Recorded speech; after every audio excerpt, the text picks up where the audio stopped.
29. నీవు నిమిత్తమాత్రుడివే కాని సర్వమును దైవమే జరుపును. కానుకలందును సకలమును చక్కబడును. 30.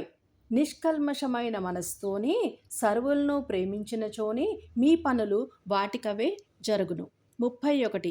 ఈ ప్రపంచమునందెవరునూ సర్వ సంపన్నులు కారని గుర్తుంచుకొనుము. శ్రీ సాయినాథుని చరణములాశ్రయించి సేవించినచో సర్వమును లభించును. 32.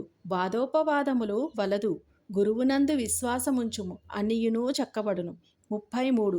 ఎటువంటి అసంభవ కార్యములైనను సద్గురుని ఆశీస్సులచే సంభవములగును.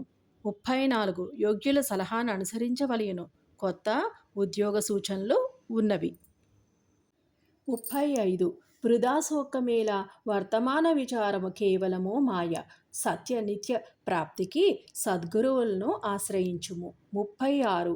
వంకరదారులోని పోవలదు, ఐదుగురి సాయంచే పని అగును, కుమారుడు కలుగును.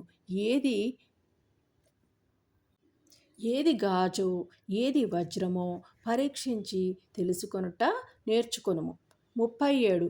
గర్వం మాననచో పరీక్ష ఎందు ఉత్తీర్ణత కలుగును. సద్గురు చరణములను ఎప్పుడునూ మరవరాదు. 38. పుస్తకములు చదివినంత మాత్రముననే పూర్ణ జ్ఞానులు కాలేరు. సర్వజ్ఞత్వమునకై దైవ స్వరూపముకు గురుని యొక్క కటాక్షము కావలెను. 39. శ్రీ సాయిని ప్రార్థించుము, ఇతరుల సహాయముతో పని జరుగును, దుఃఖములు తొలగును. 40. చింతించవలసిన పని లేదు, శ్రీ సాయి చరణములను ఆశ్రయించినచో సర్వకార్యములను సిద్ధించును. 41. భయము తొలగును, వేరొక వ్యక్తి సాయమున పని నెరవేరును. 42. కేవల స్వార్థమును మతభేదమును వదలవలయును.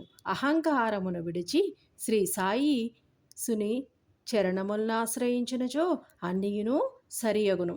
43. మనసు ఏకాగ్రము చేసి సద్గురు చరణములను తాకినచో అన్నియును జరుగును. 44. యోగ్యతను అనుసరించియే ఫలితములుండును.